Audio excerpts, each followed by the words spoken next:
যে দুনিয়াতে যে ব্যক্তি শয়তান মানুষ শয়তান, তার সাথে জিন শয়তানের যোগাযোগ থাকে। বিশ্বাস করেন না? দুনিয়াতে যে ব্যক্তি মানুষ শয়তান, তার সাথে জিন শয়তানের যোগাযোগ থাকে। একটা হাদিসে এমনও পড়েছিলাম আমরা স্টুডেন্ট লাইফে, আল্লাহ রাব্বুল আলামিন যখন কোনো আদেশ নাজিল করেন তখন ফেরেশতারা সেটা নিয়ে ডিসকাস করতে থাকেন আসমানে, এবং জিন জাতি প্রথম আসমানের কিনারা পর্যন্ত পৌঁছে যায় এবং সেখানে গিয়ে কানে শ্রবণ করার চেষ্টা করে কি নিয়ে আলোচনা করা হচ্ছে। যদি কোনো একটা সংবাদ তাদের কান পর্যন্ত চলে আসে, তাদেরকে বিতাড়িত করার জন্য আল্লাহ রাব্বুল আলামিন উল্কাপিণ্ড ছোড়েন। ওখানকার ফেরেশতারা আছেন, তারা অগ্নিশিখা নির্বাপন করেন। সূরা সফফাতের প্রথম দিকে পড়ে দেখবেন। এই জিন দুনিয়াতে যে কবিরাজ বা তান্ত্রিক বা জাদুকরের আন্ডারে আছে, সে এসে তাকে জানিয়ে দেয় এই হতে যাচ্ছে। তখন সেই তান্ত্রিক এই সত্যটার সাথে আরও 100টা মিথ্যা জড়িয়ে জনগণকে বিভ্রান্ত করে।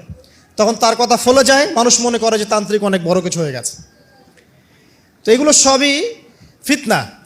যাই হোক, এই জিনের ব্যাখ্যা কিন্তু আমরা করতে পারছি না বিজ্ঞান দিয়ে। নবী করিম সাল্লাল্লাহু আলাইহি ওয়াসাল্লাম বলেছেন, এক শ্রেণীর স্পেশাল ফেরেশতা আছেন যারা দরুদগুলোকে সংরক্ষণ করেন। আমরা যে কথাগুলো বলছি রেকর্ড হয়ে যাচ্ছে না? আজকে থেকে 100 বছর 200 বছর আগে মানুষ এটা কল্পনা করতে পারত? আমরা এখন যেখানেই মুভ করছি, সিসি ক্যামেরা, ভিডিও, এটা সেটা, স্যাটেলাইট, এগুলো আছে না? আজকে থেকে 300 বছর আগে মানুষ এগুলো বিশ্বাস করতে পারত? আজকে থেকে 1000 বছর আগের কোনো মানুষকে বলেন যে স্যাটেলাইট দিয়ে পুরো বিশ্ব নিয়ন্ত্রণ করা যায়, সে বলবে যে পাগল, তার মাথায় ঢুকবেই না স্যাটেলাইট কী জিনিস। ঠিক একইভাবে আল্লাহ পাকের জ্ঞান হচ্ছে লক্ষ কোটি কোটি বছর আগের, চির নতুন, চির প্রাচীন, চির আধুনিক। এই জ্ঞানের ঊর্ধ্বে কারো জ্ঞান নয়। এই জন্য এখন এগুলো কথা অনেকেই প্রশ্ন তোলে যে ফেরেশতা আবার কি জিনিস, জিন আবার কি, ইসলাম এগুলোতে কেন বিশ্বাস করে? সুবহানাল্লাহ। মানে তাদের বক্তব্য হচ্ছে ল্যাবরেটরিতে যেটা প্রমাণ করা যাবে না সেটার অস্তিত্ব নাই। প্রত্যেকটা বস্তুকে হয় কঠিন হতে হবে, না হলে তরল, না হলে বায়বীয়, এর বাইরে কিচ্ছু নাই। আসলে কি তাই? তো সব কিছুকেই বিজ্ঞান দিয়ে ব্যাখ্যা করতে হবে জরুরি না, এর ঊর্ধ্বে অনেক কিছু আছে। এর জ্ঞান, এর শেষ সীমা থেকে আল্লাহ পাকের জ্ঞান শুরু হয়। অতএব এটাকেই চূড়ান্ত জ্ঞানের মানদণ্ড মনে করার কোনো কারণ নাই। আমাদের মধ্যে একটা শিরকি আকীদা ঢুকে গেছে এখন। এটা একটা শিরকি আকীদা। সেটা হচ্ছে যে কোনো বিষয় যদি বৈজ্ঞানিকভাবে প্রমাণিত না হয়, কোরআন সুন্নাহয় থাকলেও মনে করি এটার অস্তিত্ব নাই। এটা আমাদের সাইকোলজিক্যাল সমস্যা। এখন এই জেনারেশনের বেশি সমস্যা, কারণ তারা পড়াশোনা করতে করতে মনে করছে সব কিছুকেই বিজ্ঞান দিয়ে প্রমাণ করতে হবে। তুমি তো তোমার আত্মাকেই প্রমাণ করতে পারবে না। একটা মানুষ হাঁটছে রাস্তা দিয়ে, পড়ে গেল, ডেড, এরকম হচ্ছে না? তাহলে কি এমন ছিল তার দেহের মধ্যে, বের হয়ে চলে গেল, সে ডেড? বলবে হৃদযন্ত্রের ক্রিয়া বন্ধ হয়ে মারা গেছে। তো ক্রিয়াটা বন্ধ হলো কিভাবে? কে হুকুম করলো? কার আদেশে বন্ধ হলো? কে নিয়ে গেল রুহটা, আত্মাটা? তো এগুলো তো ব্যাখ্যা করতে পারবে না। সো এই কনসেপ্ট থেকে বের হয়ে আসতে হবে যে প্রত্যেকটা বিষয় বিজ্ঞান দিয়ে প্রমাণ হলে পরেই বিশ্বাস করবো, না হলে করবো না, এটা ঠিক নয়। কোরআন এবং সুন্নাহ যা আছে এটা চূড়ান্ত। এর বাইরে যা আছে এটা যদি কোরআন সুন্নাহর সাথে মিলে যায় আমরা গ্রহণ করব, কোনো সমস্যা নাই। কিন্তু না মিললে আমরা কোশ্চিনকালও সেটা মানতে রাজি নই।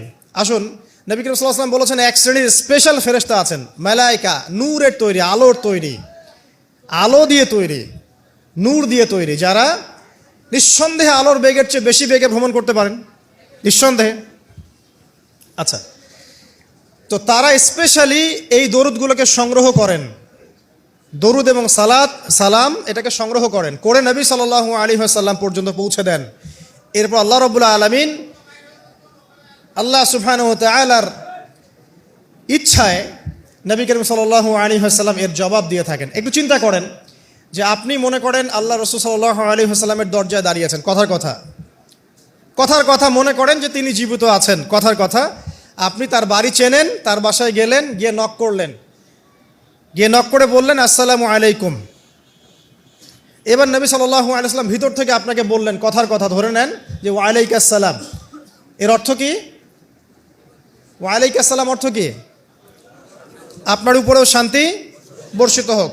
আচ্ছা, আবার মনে করেন আপনি বাসার ভিতরে আছেন, আপনার বাসায় নবীজি এসেছেন সাল্লাল্লাহু আলাইহি ওয়াসাল্লাম, কথার কথা।